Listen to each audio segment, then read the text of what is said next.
हाम्रो पार्टीलाई केही तपाईँको चाहिँ तत्त्वहरूले जातिवादीको सङ्घ दिएर चाहिँ तपाईँको बेला बेलामा आक्रमण गरिन्छ, सामाजिक सञ्जालमा हाम्रो चरित्र हत्या गरिन्छ।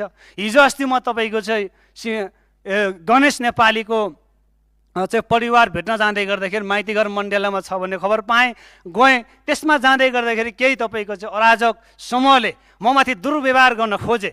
त्यसमा के शब्द प्रयोग भएको थियो त्यो आज म यो भन्न चाहन्न, तर त्यसो भन्दै गर्दा त्यो तपाईँको त्यहाँ दुर्व्यवहार गर्ने मानिसहरूलाई मैले तपाईँ कारवाही गर्नुपर्छ भन्ने मेरो माग होइन। उहाँहरूको लोकतान्त्रिक अधिकार हो, लोकतन्त्रको सुन्दर पाटो यही हो। म उहाँहरूलाई कारवाही गर्नुपर्छ भन्ने माग पनि गर्न चाहन्न। तर सभामुख महोदय, मैले श्रम संस्कृति पार्टीभन्दा पहिला तपाईँको चाहिँ अन्य पार्टीमा केही कुराहरू अभिव्यक्तिहरू दिएको थिएँ। त्यो अभिव्यक्ति आज म यहाँ रोस्टरमा छोडे तपाईँको चाहिँ प्रश्न पार्न चाहन्छु।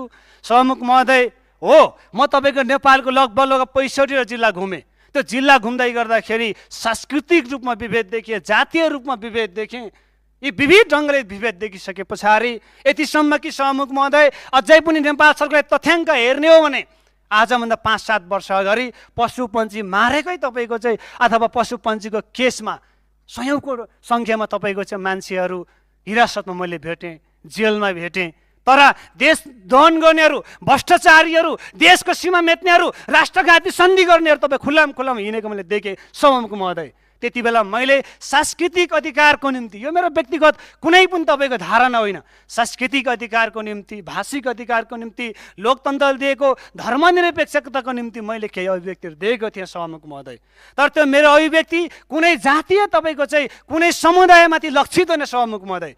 त्यो मेरो लडाइँ, त्यो मेरो अभिव्यक्ति त्यति बेलाको सरकारसँग हो, त्यति बेला कानुनसँग हो, वर्तमानको कानुनसँग हो सभामुख महोदय। त्यसैले म भन्न चाहन्छु, अहिले म सकेँ सभामुख महोदय, त्यसैले म भन्न चाहन्छु, देशमा सधैँ मैले धेरै कुरा अनुभव गरेको छु सभामुख महोदय। दलित भएर जीवन जिउनुको पीडा, तपाईँको सांस्कृतिक रूपमा दमन भएर तपाईँको चाहिँ अपहेलित भएर तपाईँको चाहिँ जीवन जिउनुको पीडा मैले अनुभव गरेको छु सभामुख महोदय। मलाई लाग्छ तपाईँको जिन्दगीभरि मैले एउटा दलितसँग सम्बन्ध अथवा दलितसँग तपाईँको चाहिँ साथी बन्दै गर्दाखेरि मैले हेपेको पीडा, सहेको पीडा, अपमानित भएको पीडा, तर म त जिन्दगीभरि दलित भएर चाहिँ जिएको छ सभामुख महोदय। त्यसैले मैले त्यो पीडाहरू अनुभूत गरेर मैले त्यति बेला मेरो अभिव्यक्तिहरू दिएको थिएँ। ती अभिव्यक्तिमा कुनै पनि सत्यता नभएको म यहाँलाई म सबैलाई घोषणा गर्न चाहन्छु, सम्पूर्ण देशवासीलाई भन्न चाहन्छु, कतै मेरो अभिव्यक्तिले कुनै समुदाय, कुनै धार्मिक तपाईँको समूह, सङ्गठन, धार्मिक तपाईँको सङ्घ संस्थामाथि मेरो अभिव्यक्तिले कसैले चोट पुगेको छ भने, मेरो मनसाय त्यो थिएन, ठेस पुगेको छ भने आज यसै सम्मानित सदनबाट म सबैलाई मेरो शिर झुकाएर म माफी माग्न चाहन्छु।